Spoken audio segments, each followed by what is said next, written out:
Şimdi teknolojiden devam edeceğiz. Yapay zeka müthiş bir hızla aslında hayatımıza girdi. Sunumda da teknolojiden bayağı bir örnek vardı aslında bir önceki sunumda. Hazır giyim sektörü yapay zekadan nasıl etkileniyor? Yapay zeka girdiği aslında her sektörü çok hızlı bir şekilde değiştiriyor, dönüşüme zorluyor adeta. Biraz fazla mı hızlı gidiyor yapay zeka tartışmaları da var. Tüm bunlar hem çözümler hem yeni zorluklar.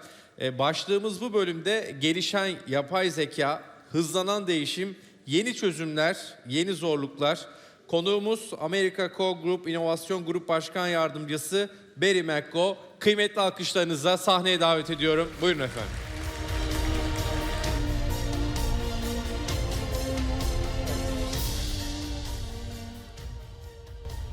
Hey everybody, good to see you this afternoon. I'm really pleased to be on stage here today and to be with Samantha and Joaquim. They've in this sort of AI and technology area. We're a group of people that understand technology. So what I would like to talk about today, there we go. I'd like to talk about exponential technology and why it matters, a little shock and awe, and some things that would give us some context for why we need to pay attention to this. I'm going to point out a couple of things. This video here is made by a company called Sora AI. There are no people. This is all generated by words. I'm going to tell you why that matters in a second. So I'm Barry McGough. I am I'm an applied innovation leader in the apparel industry. I come from footwear and apparel, but I quickly realized that nothing isn't digital now. Everything is digital. We need to understand that. So I tell everybody that I'm a tech generalist, which means I'm not a specialist. I don't do aggressive analytics. But the reason why you need a tech generalist is for you need to understand what to pay attention to, what matters and what doesn't matter. So I'd like to kind of bring some stuff to light here for our industry, a little shock and awe, and some examples of things to pay attention to. So I'm going to play two videos for you real quick. This is Adrienne. This was launched in June. Her name is Adrienne. Let's hear what she has to say.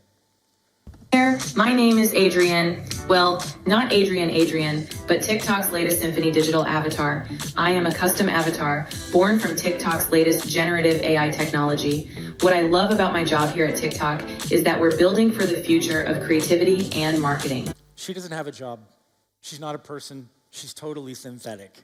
So this is something that they want to sell you to be able to be your representative online to sell your products. Here's another video. 孩子要保持正能量，可以试着去吃喜欢的食物，或者看开心的电视剧，释放下心情。看到你过得不开心，奶奶也会难过的。谢谢奶奶。 Okay, that last voice was someone talking to his mom. She already passed away.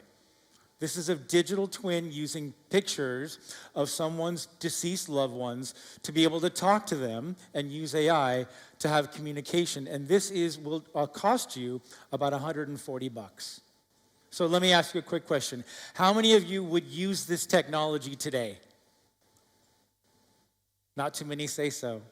So the thing I would put forward is I think that you will all use this technology soon because you can. Because the technology that you can use, you will use. And that is what Joaquim talked about, this idea of the democratization of technology. And that's what's happening right now. Sam Altman, the CEO of OpenAI, recently said, I think we're going to drive the cost of intelligence down to close to zero, so there will be this sort of before and after transformation to society. And we think he's right. So you'll hear me talk about a show in the US called South by Southwest. It is what I call Davos for the rest of us, where we bring together these ideas of politics and policy and business, and we get an idea about what's happening in the world.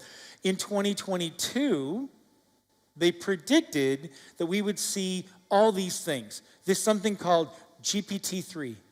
We had to look it up on our phones because we didn't know what it was 2 years ago. They said, you're going to have text-to-image generation. So I said, what happens if a tsunami floods San Francisco? And there was this thing called generative adversarial networks, where technologies fight each other to get the best representation of. So this is something called this person does not exist. Every time you refresh the screen, it's a person that doesn't exist, that's synthetically generated. We said, you're crazy. And they said, nope, all going to happen this year. And that year, they were right. We got Dolly, we got Midjourney, we got GPT-3, and we got Whisper. And Whisper is really important from a data perspective. I'll talk about that in a second. So we started playing around with it as an industry. This is London College of Fashion, where they put on 200 outfits on one woman in less than 120 seconds. We started playing around with it and saying, well, what if we use Gen AI to make Crocs that look like a tank? Or we could take 15 seconds and do a runway model on the moon as a cover of a fashion magazine. So we started talking about how we could use this, and we started using these tools. We also got things like neural radiance fields, NERFs. Neural radiance fields are a way you can use a still camera to take a dozen pictures of an object, and then it stitches in the blanks from a data perspective to give you virtual 3D images. Now, this photogrammetry used to cost $3,000 in a green room to do a 3D image of a coffee cup. Now, you can get it on an app for $15, and you can be in the e-com business in a day. That's the democratization of technology. So we looked at ChatGPT and we said, what is the adoption curve? This seems to be coming out of nowhere, and it is. Because if you look at the adoption curve, it took Netflix 10 years to get to 100 million users. It took Facebook 5 years, and it took ChatGPT a couple of days. And we look at where it's being used, and it's really interesting. These are technologies that the tech people and coders start to use, and you see that there's Kafka and Spark and Stable Diffusion, and this line here, that's how fast developers starting to use it to write code. That's fast. And why that matters is because we want to ask ourselves, what jobs are going to be created or what jobs are going to be lost? And what we found was that the #1 use case for AI is coding.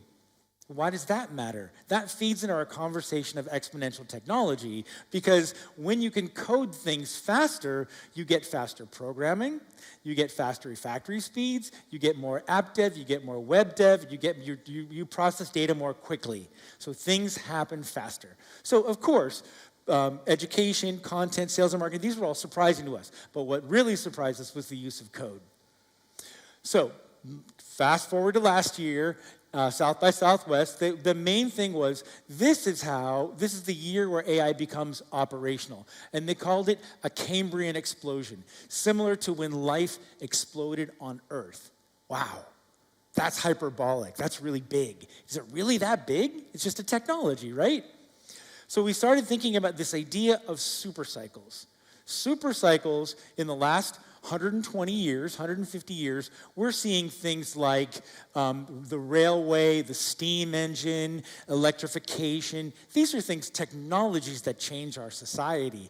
And a guy called Kondratyev, he called them waves, and they're followed by booms and busts. So railway, depression, electrification, Great Depression, and we're on our way to our 6th supercycle wave. And this will be fueled by algorithms, which we know about, machine learning, large language models, agency, which Joachim's talked about, and I'll talk about that in a second, AGI, and the singularity. These are big, big ideas. And the last couple, they have yet to come. That's why we refer to this as supercycle. It hasn't stopped. It keeps growing. It's exponential.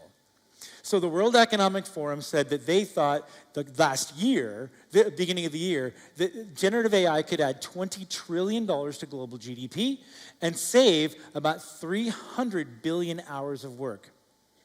Hold that thought. What happens to the worker? Okay, we'll get back to that. McKinsey last year said that Gen AI is not accelerated artificial intelligence, it's accelerated intelligence.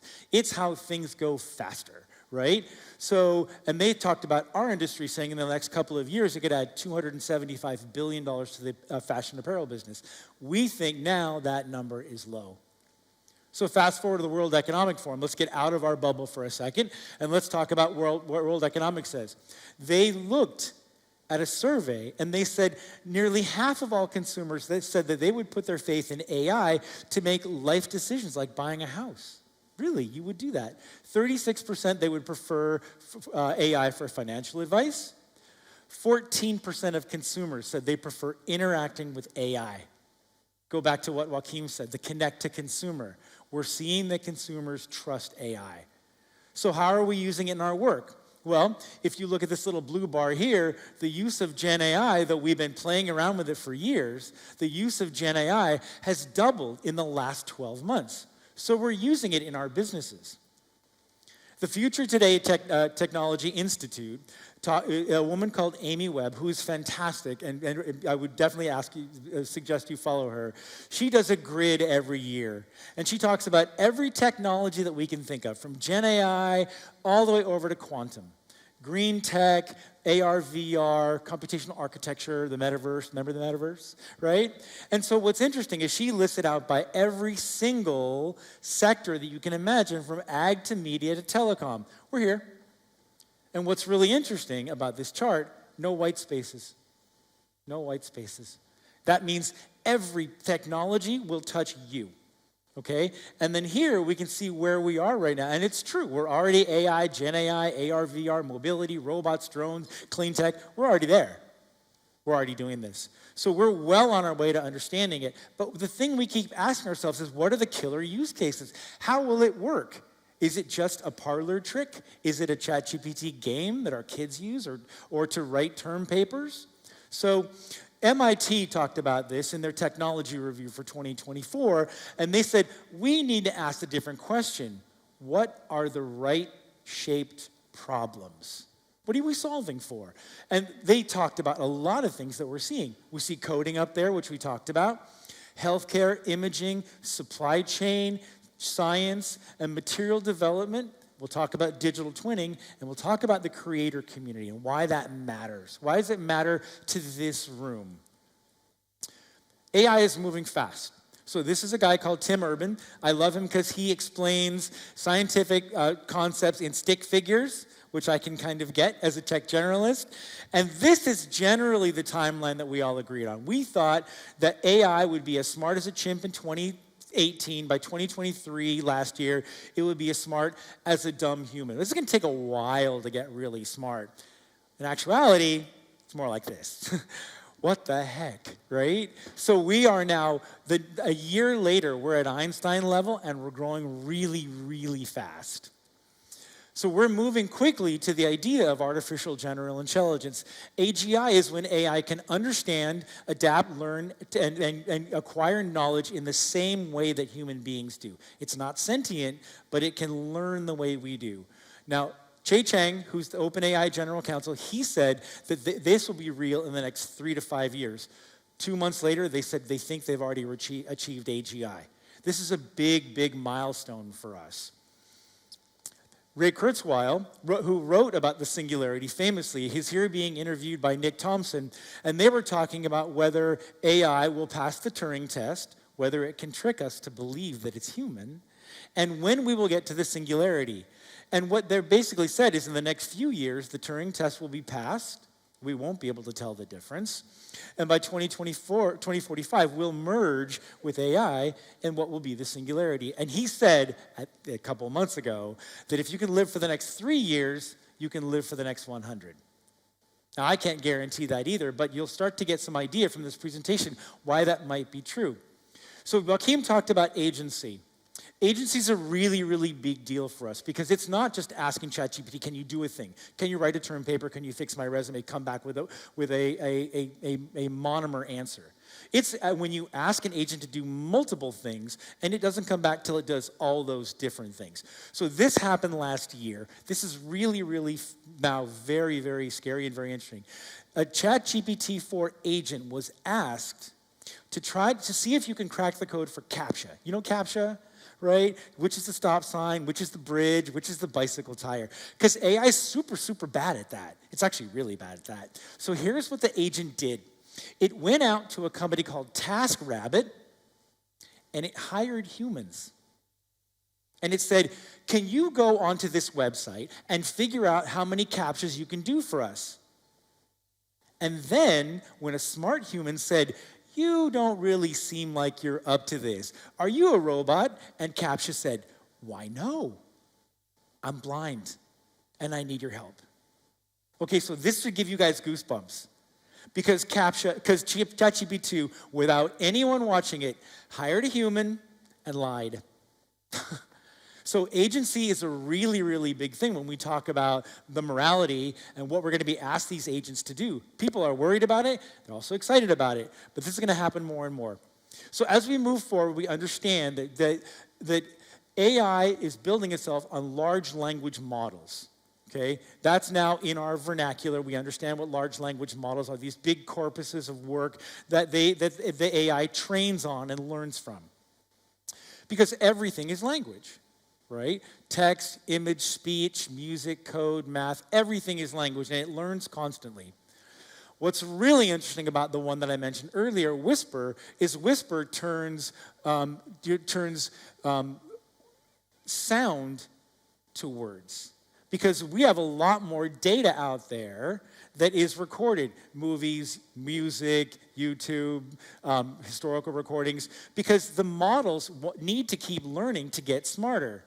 They're a little dumb right now.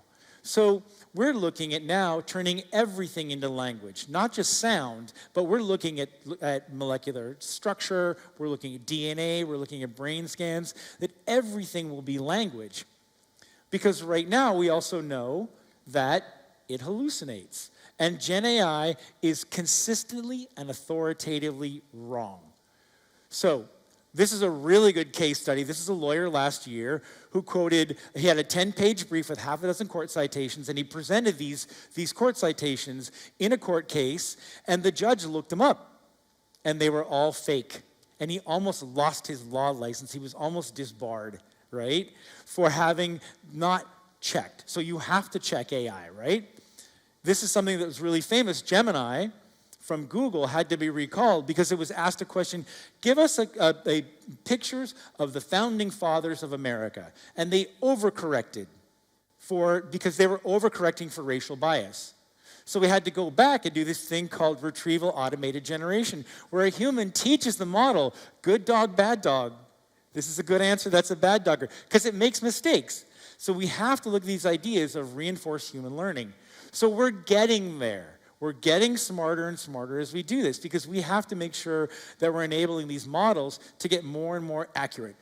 So right now we're moving from large language models to large action models. So these are 3 devices that were launched last year. The Humane Pin, IO, which is you speak to the AI, and then Rabbit, which is like basically a walkie-talkie to AI. None of these have screens. Okay, none of these have screens, and what we're doing is we're looking at different sensory data to interact with these large action models. They can do multiple things at the same time. They can take in video, they can take in audio, they can take in text. So we're already seeing the evolution of AI really, really quickly. It's so hungry, though. And so right now, we see that AI, and it's being predicted that AI will very soon eat the internet. It won't have anything else to learn from.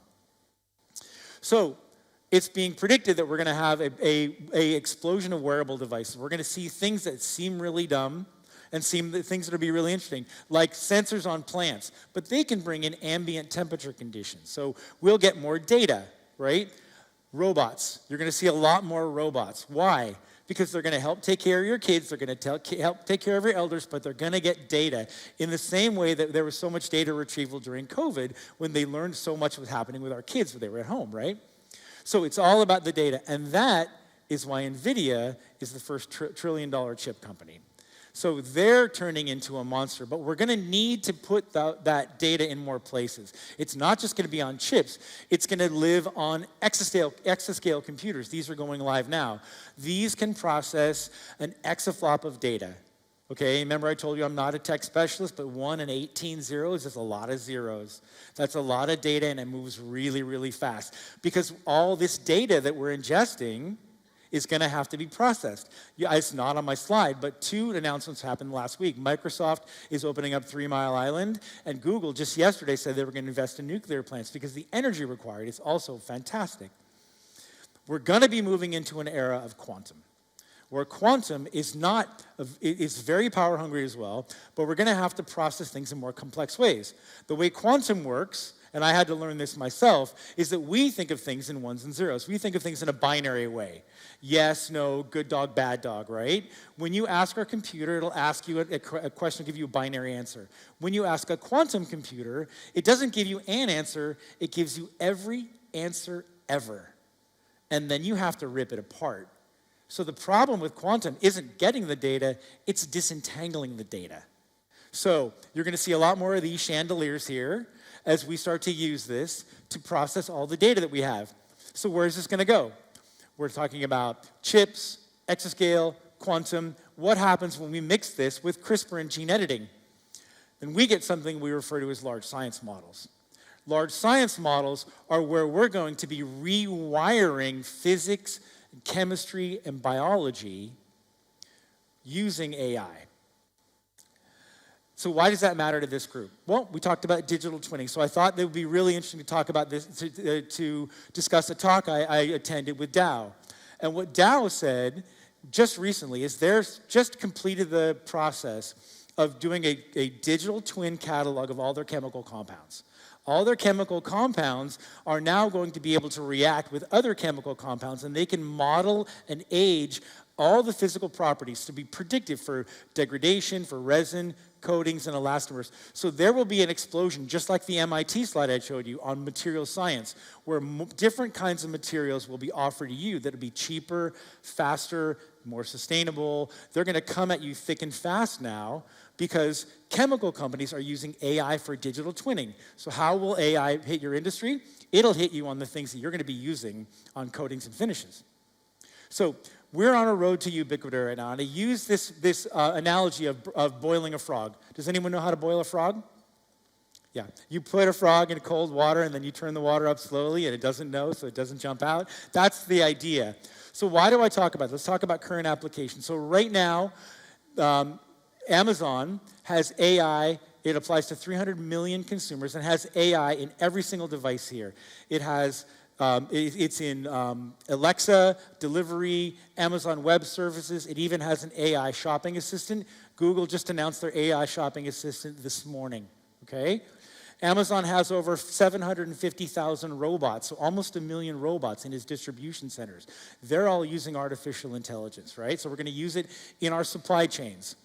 They've just actually invested with OpenAI to make something called Figure 1. So Figure 1 is a very delicate robot that can perform delicate behaviors. And that has a $675 million VC firm invested in it. So we're going to see the rise of robots when we think about data. When it comes to what we're happening on the creator community and the visuals, a lot of energy is going around with what's happening with Adobe, Photoshop, and generative fill. Everyone can get this now and to be able to instantly be a creator. Now, the creator community is very interesting right now because it is a gateway drug for what's happening with us. This is a Nike ad that was out. I won't play the whole thing, but it's a Nike ad from last year where it used all the things that I showed you in that 2022 slide. ChatGPT, Midjourney, Runway, and none of these people are human, and this is a year ago. This isn't just any sunrise. This is the dawn of a new day, the birth of an era, a moment of transformation. It's about power. It's about strength. About the audacity to define who you are. So those are pretty good, right? But it gets better. That was a year ago. This is something I want to play for you. This is AI for customer service. I'll play this for you real quick. Okay, sure. To activate your subscription, you'll have to click on the link in the email. You should have received an email from us when you made the purchase. Just click on it and you'll be good to go. Good to go, right? So we're going to be interacting, right? We're already interacting with AI. This is Sora that I mentioned at the top of the presentation. This was a year ago. Will Smith said, this is text to video generation. Do text to video of me eating pasta. Pretty gross. A year later, this is what they came out with. So this is way, way better than the Nike ad. So look how fast we've come in a year. We're talking about exponential technology. I'm going to play this one real quick. This is a movie called Shy Kids. This is Sora after the announcement, and this is 1 minute. I'll play most of it if you want to. This is text to video, and this is no humans, no makeup, no sound, no gaffer, nothing.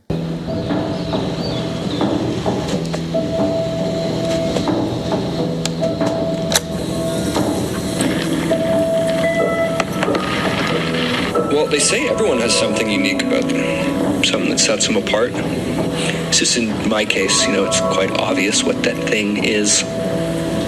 I am literally filled with hot air. Yeah, living like this has its challenges. Windy days, for one, are particularly troublesome. Or there was the one time my girlfriend insisted I go to the cactus store to get my Uncle Jerry a wedding present. Ugh. What do I love most about my predicament? The perspective it gives me. I get to see the world differently. I float above the mundane and the ordinary. I see things a different way from everyone else. Yeah, and I feel like it's because of that perspective I'm reminded every day that life is fragile. We're all just a pinprick away from deflation. So I try to live life with a lightness, a buoyancy, a joie de vivre.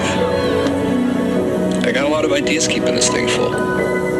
With any luck, I'll find a way to share them with everyone else. So that's all text to video. So I talked to Walter Woodman, and I asked him a couple questions. And I said 2 things. Was it easy? And what do people say about it? And he said, it was incredibly easy.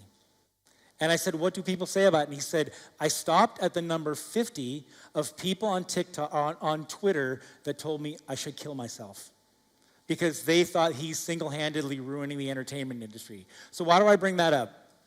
Because of the Hollywood writers' strike. The Hollywood writers' strike is really about, they were the front line of AI touching jobs and people. How will it affect us? Is it a threat to us? Do we accept it?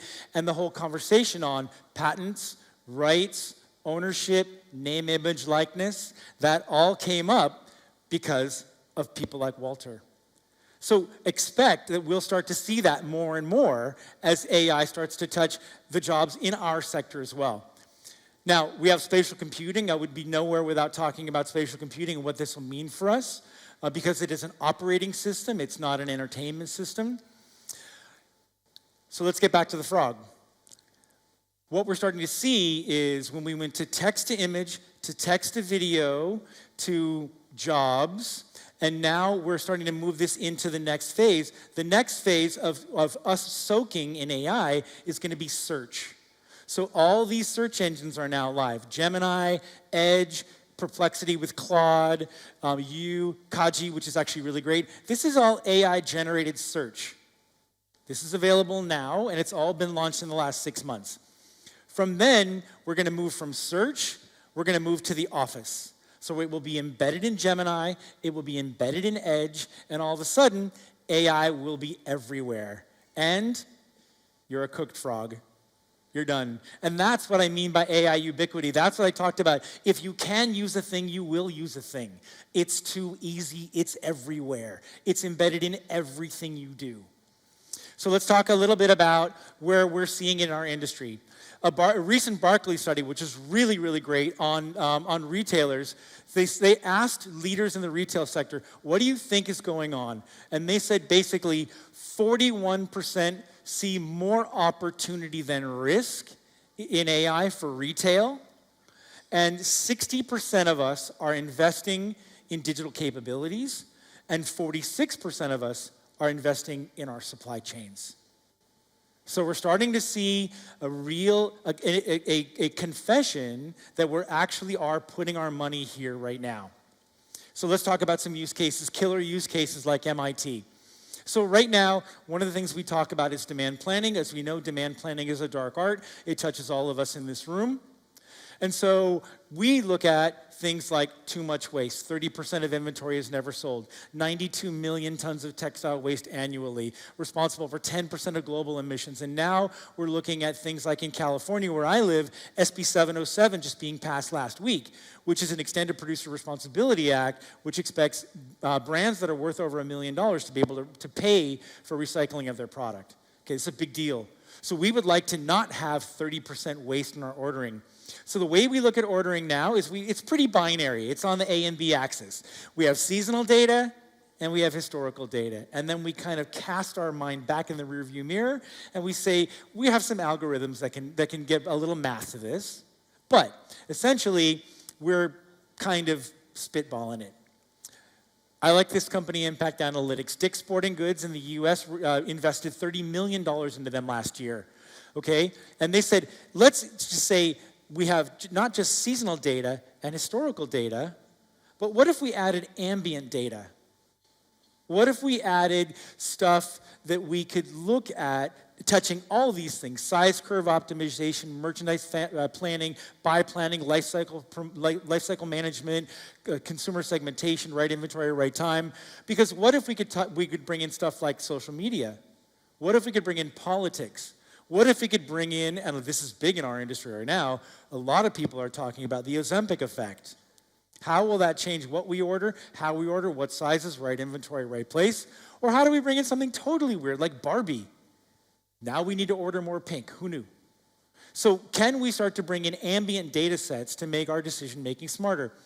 A company called Ikigai is doing something very, very similar. I really, really like them too, where they're looking at the same idea. They're looking at internal data sets, things that we can look at: lead times, loyalty programs, we can use web traffic, point of sale data, but we can also add it to these same ideas: energy costs, environmental data, stock exchange, right? Exchange rates, economic indicators, weather. So they're saying, can we use multivariate internal and exogenous data to make better decision-making sets? So expect to see a lot more data being driven in our supply chain from a demand planning and forecasting perspective. Another one that I really wanted to bring forward to this room is a company called 6 Atomic. They're based in Bangkok and Singapore. This is text to pattern generation. This is a company that actually is of the apparel industry, and they use text to be able to say, give me a t-shirt, a long-fitted t-shirt. Then you can say, generate a pattern, and they're part of Clo. This is a really new partnership. And then you can say, create a garment with all the layers, the seam allowances, and you didn't know how to use Clo. You don't need to be a pattern maker, and you have sample-less and sample-less. And this is all anatomically correct. Their newest development, and again, these things are happening faster. I learned about this last week. I made this slide for you because I'm trying, like everyone else, to keep up with this as fast as possible. But they now can connect to your ERP system. And you can say, give me my 5 best-selling long-sleeve t-shirts. And you don't have to run a report because it queries your data, and then you can move forward. So we're talking about speed in ways that we've never really thought about before. And these people like this and more will come out of the woodworks because the data is available. Because if you can use a thing, you will use a thing. So what about the jobs? 62% of Americans think that AI will have a major impact on workers generally. Goldman Sachs talks about replacing 300 million full-time jobs. That's a pretty scary number, okay? Think about the call center industry. We're talking about literally closing call centers because of the recording that I played you earlier. That's 616,000 employees, right? Just in this business. So why does it matter? Why do synthetics matter? Well, I wanted to grab this because this is really interesting. This is a Moscow Metro ticket taker in Moscow, and she's not real. So I talked about Tiffany before, okay? Now we're talking about Tiffany in a ticket booth. That's replacing jobs. So this is really, really fascinating. And she can ask her, like, how to get to Moscow Central Station, right? And she'll tell you. So World Economic Forum also says it'll create 97 million new jobs. How's that possible? Well, that's going to happen because of you. It's going to happen because of governments, and it's going to happen because of you. Because it's now going to be the time of the great upskilling. And it will be incumbent, just like Joachim was saying, about how everyone here is now teenagers, and you get $4,000 from the Singapore government. It's the same. We're going to have to make sure that we do this for our employees because we will have to be upskilled in these new tasks. And it's not just prompt generation. These are real skills, right? I'm a terrible prompt generator, by the way. I could go to that class, right? But 1.4 billion to 3 billion people will need to learn new skills. So expect a big move in politics, policy, governance, and the ability to upskill your people into the AI world. The last part I'm going to talk about, I have two slides, and that's really around accountability, because it's also something that we need to think about in this room. Davos identified 5 different things that are really important to ethical AI: accountability and oversight, transparency and interpretability, data privacy, bias and fairness, and cybersecurity. These are the 5 things that we are now going to have to start to think about as we use AI and deploy it.